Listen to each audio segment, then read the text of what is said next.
Yo, what's going on, your boy Ghost here, and today I'm bringing us another Warzone 3 video, and today we'll be taking a look at the new best class setups after the Season 4 update. There was a lot of interesting changes that happened in this patch.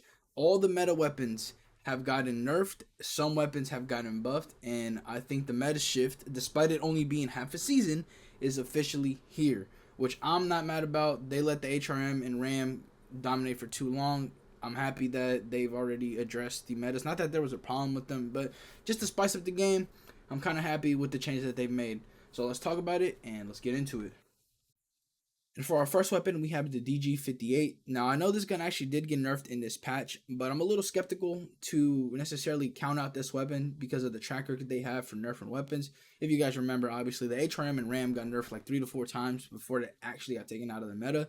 So I wouldn't be surprised if the DG still remains one of the top guns in the game. And to be honest, there's not that many competitors that what I saw from the patch notes that will necessarily take its place. Like, I think if anything, we're gonna probably go back to another LMG because a lot of these LMGs are actually still really good. But this DG in general, what they changed to it wasn't that big of a deal. They nerfed the headshot multiplier, I would say, pretty significantly, and they decreased the bullet velocity.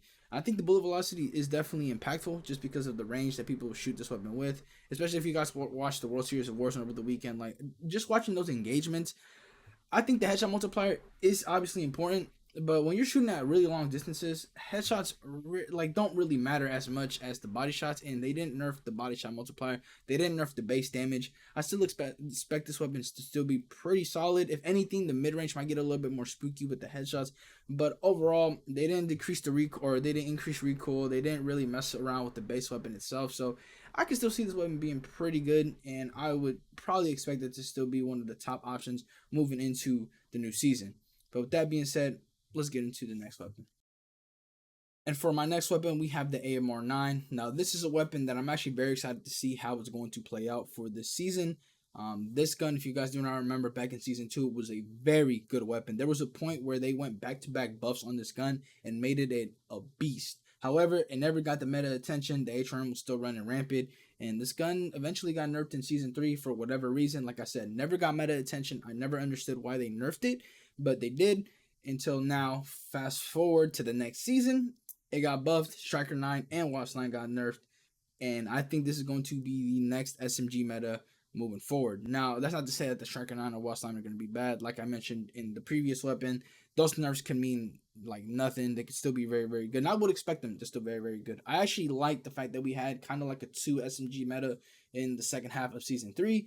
Kind of hoping that if those nerfs aren't too crazy and the AMR9 doesn't like completely overtake them with this buff that it got, then we're going to be seeing like a 3 SMG meta. That could be really, really fun, in my opinion. I would absolutely enjoy having that, but we're going to have to wait and see. But for the most part, I do believe this gun is going to be one of the best SMGs moving forward. If you guys did not use it back in season 2, you're in for a treat. And I think they reverted the changes with this patch from the season 3 update, which is very, very good, because if it's anything like what it was post or pre-nerf, it's going to be insane. And I cannot wait to use this weapon. Anyways, let's move on to the next weapon. And for our next weapon, we have the MTZ556. Now, this is a weapon I'm kind of interested to see where it's going to land in this season. If you guys haven't noticed, every season they've somehow buffed this weapon. They're low-key building a super weapon, and it's just been slowly getting better and better, and today's no different. They buffed it, I would say, pretty significantly, because they increased damage range and they increased the headshot multiplier. Now, at the very least, I think this weapon is going to be a very like big option for people in Resurgence. The big map as well. I feel like that could be a little more of a toss up. There might be more options for the big map, or for at least the Resurgence mode. This gun is going to be, in my opinion, one of the like top 3 primary options for people. I feel like just in general, it's a great sniper support. It's a great versatile weapon, and with it getting buffed again, I could see this gun becoming a very, very big problem. Not like in a bad way, just, you know what I'm saying, just saying it's a really good weapon. But if the DG58 doesn't live up to what it was before the update, I can see people experiment with it. Now, I don't know if this gun's going to stick. I think it'll get experimented with in the first couple of days, but we're going to have to wait and see if it'll become one of the next best primaries. I think it has the capabilities to do so. I think it's a very good weapon as is right now, and for it to get buffed again, it's pretty significant. With that being said, let's move on to the next weapon.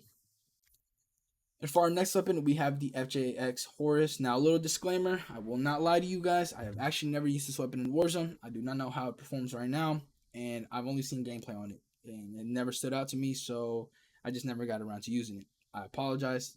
Bad thing on my end. But it's very hard to ignore a weapon that got an essay long portion in the patch notes of just buffs. It'd be very hard to not put this weapon on the list or at least shed some light to it. Now, again, another disclaimer. I do think the Watchline and Striker 9 are going to be very good. They got both nerfed, and the two weapons that got buffed, I think, could take their spots if the nerfs did enough. Now, I don't think they're going to go away completely. They're still going to be pretty solid, but there just may be better options moving forward into the new season. And if it continues the trend of the last half of the season where we had 2 SMG meta, this could be another 2 SMG meta with the FJX and the AMR9. But again, it's very hard to ignore what they changed to this weapon. And again, I've never used this gun in game, but I know it's not an absolutely terrible SMG. And what they changed to it, they literally, no exaggeration, probably changed every aspect of this weapon in a positive manner. They buffed almost every single aspect of this weapon. I'm going to put up the list on the screen. You guys have to see. I've never seen anything like this. And I'd actually be very shocked if this gun wasn't good moving forward. If they spent all that time revamping this weapon and it's not good, I don't know what to say. That's a huge flop. But be curious to see how this is going to. I feel like right now the way they did the SMG class is going to be very exciting. This is what I've been wanting from the very beginning because they've had the opportunity to do so many times. But with them shaking it up, if all weapons are good, there may be a chance that we have even up to a 4 SMG meta, which would be incredible. That's one of my dreams. There's so many good SMG options for there to only be one good SMG. There has to be way more variety, and I think they're trending in the right direction. And again, I'm very interested to see for a weapon that got buffed this significant to see how good it is. With that being said, let's get into the last weapon.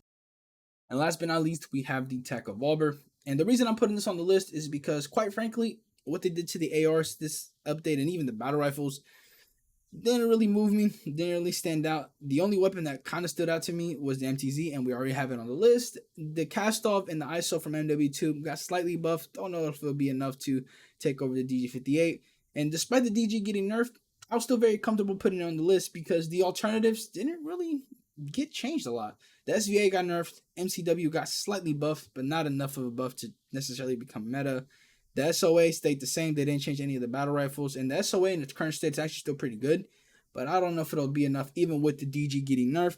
And so if there was to be a primary meta change, it'll probably be within the LMG category. And the TAQ Eradicator would be my number 1 contender. This gun's still very, very good. If you guys remember back in the early season 2, this gun was meta. Even in like SMG form, the TAQ stance of this gun was absolutely ridiculous.